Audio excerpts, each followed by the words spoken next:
Hello there. Thank you for watching the Uganda Catholic Television. I am Sunday Gloria Aboch with Uctv News this Thursday, the 27th day of February 2025. The Minister of Agriculture, Animal Industry and Fisheries, MIFE, has assured coffee and cocoa farmers, particularly beneficiaries of the Cocoa Grants Program, that the shifting of coffee and cocoa value chain development project and Uganda Coffee Development Authority back to the ministry will not disrupt ongoing support. Addressing journalists today, Cocoa National Project Coordinator Ronald Kasozi emphasized that the rationalization of the two agencies will not affect the government's reimbursement contracts, ensuring continued grants and support for farmers.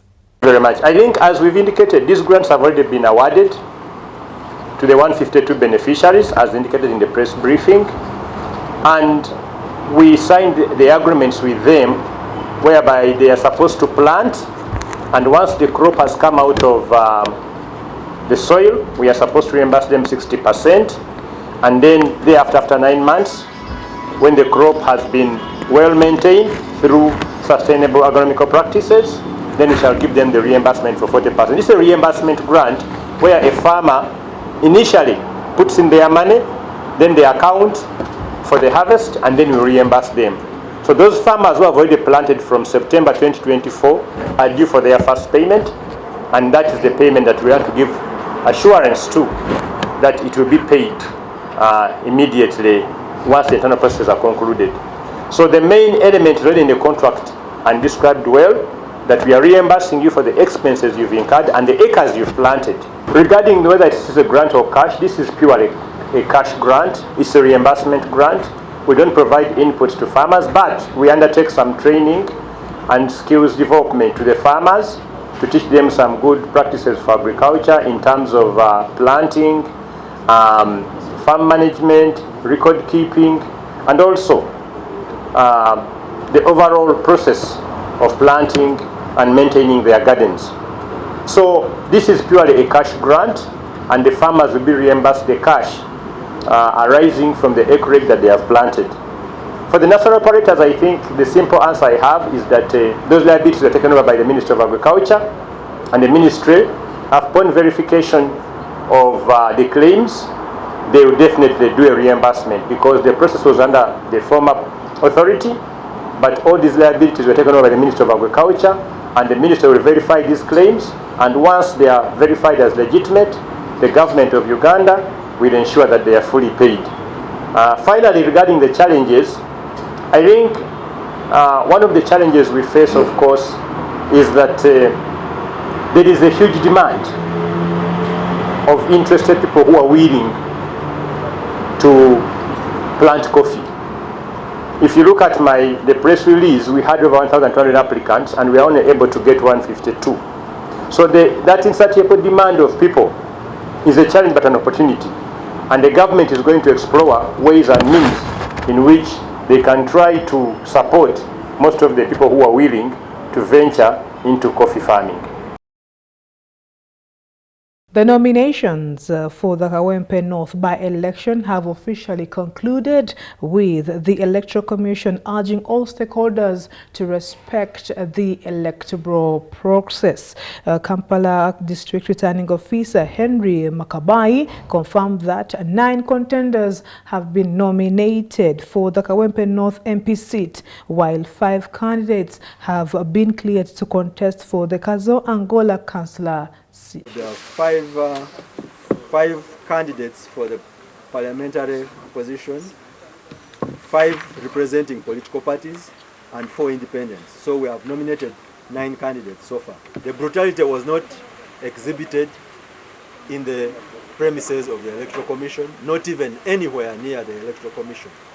So, and if my memory serves me right, you were at this venue when the alleged brutality took place. We all saw this on television, for those who have television sets, and it happened along a road, and the moment that happened along a road, I saw a procession that was moving along a road, and I know to the best of my knowledge, that there are certain guidelines that people are supposed to follow when they are having processions. I don't know whether they followed those guidelines, but what I got to know is that some chaos ensued in the course of that procession, and true, I heard the sound of gunshots from a distance. I hope and pray that none of those bullets that was fired affected an individual. We saw somebody who was injured and was rushed to hospital. I think it was a journalist, and you as journalists would probably be having better information about what was on the scene. But all I can say is that, one, brutality is not acceptable in electoral activities. Two, violence is not acceptable during electoral activities. Three, indiscipline is also not acceptable. Four, provocation, because you see, if you provoke somebody into doing something and then that thing happens, had you not provoked that person, then probably it may not have happened. So, but four, I also urge the security forces to exercise maximum restraint in the event that there is some situation that is prevailing of that nature. But all in all, I think all of us, being nominated as a candidate does not give you a free ride to flout the laws of the land, and that's why I'm giving guidelines for these campaigns so that people follow the law. These guidelines really summarize what laws people need to be mindful about when they are conducting the campaigns. And I've also emphasized the issue of the traffic laws, because when somebody is using the road, what many of us do not realize is that traffic laws affect all of us, pedestrians and motorists. So the pedestrians have a definite place they are supposed to pass on the road. So if you are walking in the middle of the road and then something happens in the middle of the road, definitely you would have been in the wrong place and you would have been injured. And I will repeat the issue of people avoiding provoking others.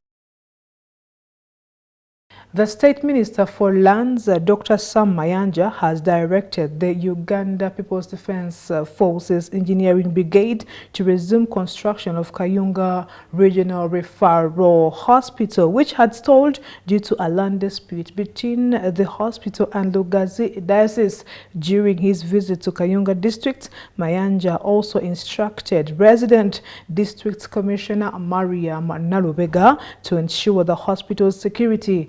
His intervention follows complaints from hospital officials led by the board chairman Simon Mpoya-Subi, who argued that the district had wrongly allocated the land to the Catholic Church.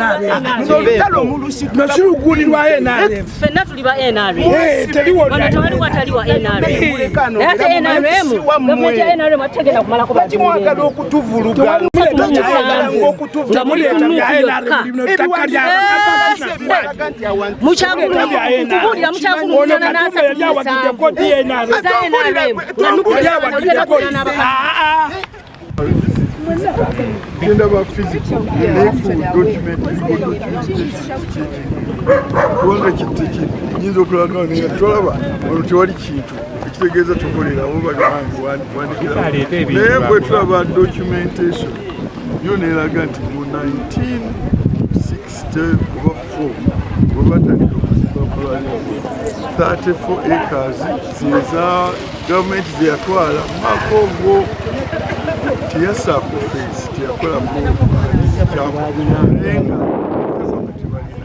tebakibona naye nga kibawulidde batuuse kati bwe batuuse okuba okufuna ekyapa ne balaba nga nakino kyonna kiri muli mu 33 hospitals zeziri wonna mu Uganda 22 kakati bwe kitaakolebwa wano ate wali awala hospital that group chebakola kubanga tasalirako wali. The other one was the unanimous voice for kati tetugenda okukola naye okuwandika that legal position very well. Afune kopi agende wa bishop wani oza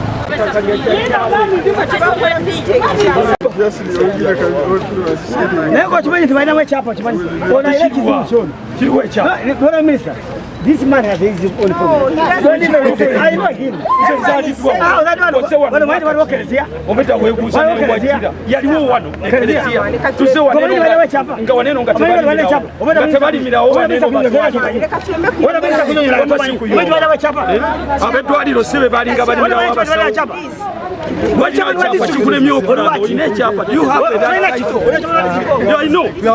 we have it.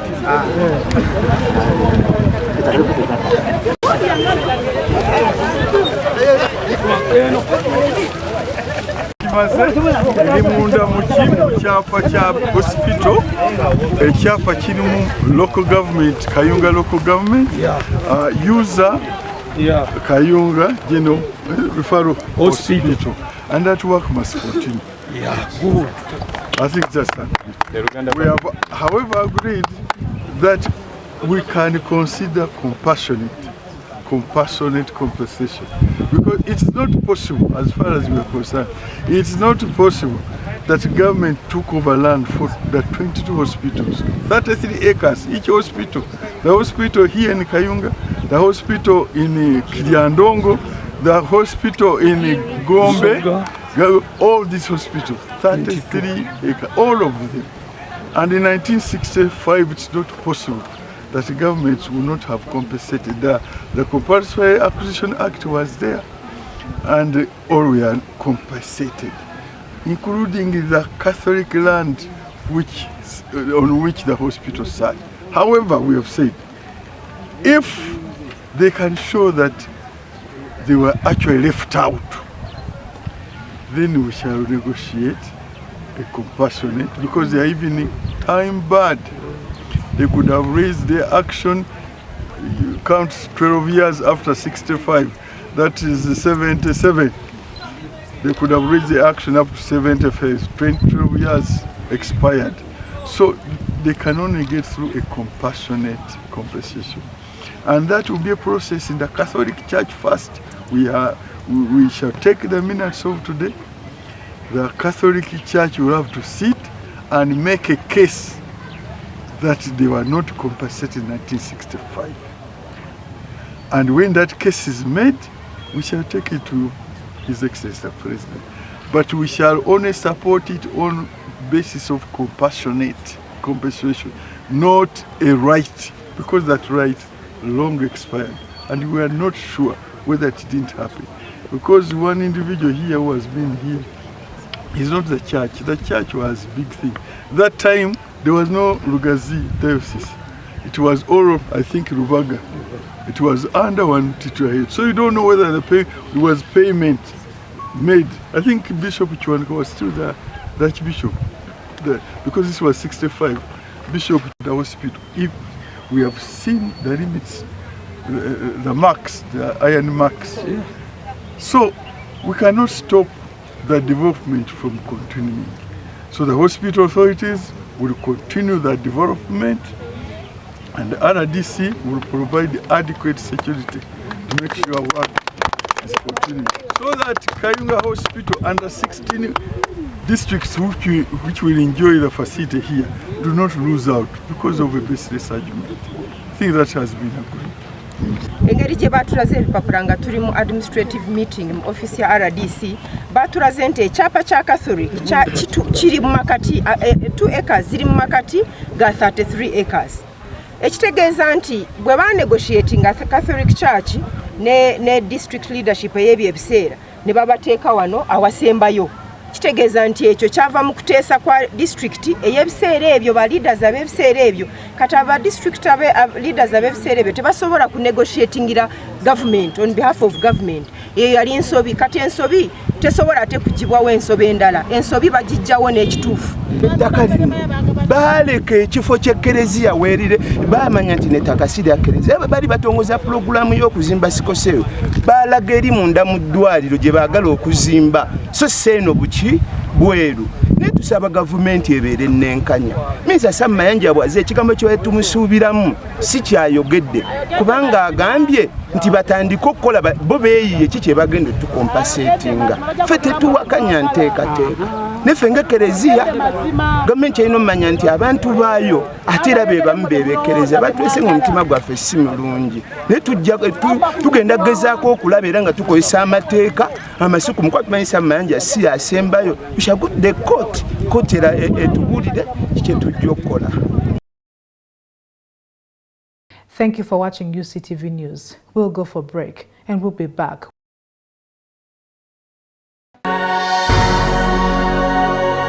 UCTV, good news for all. Radio Patches, the best value-based community radio in Eastern Africa, running 24/7 with professional staff and solar energy backup of up to 500 kilowatts peak.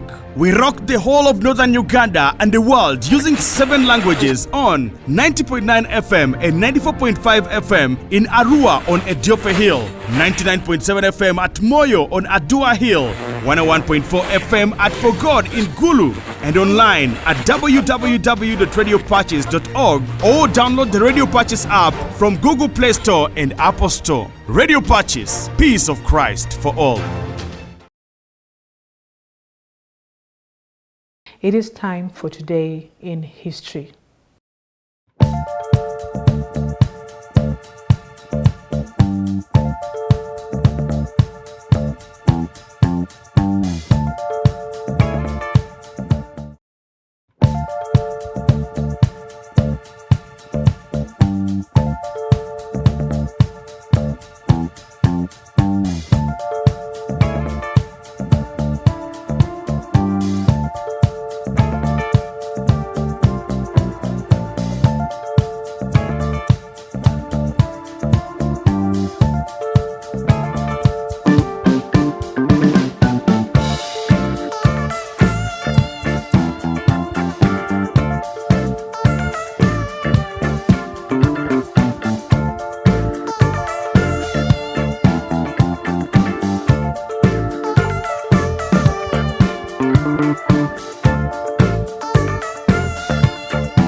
Thank you for watching UCTV News. I am Sunday Gloria Oboch. We'll be returning tomorrow, same time, same place.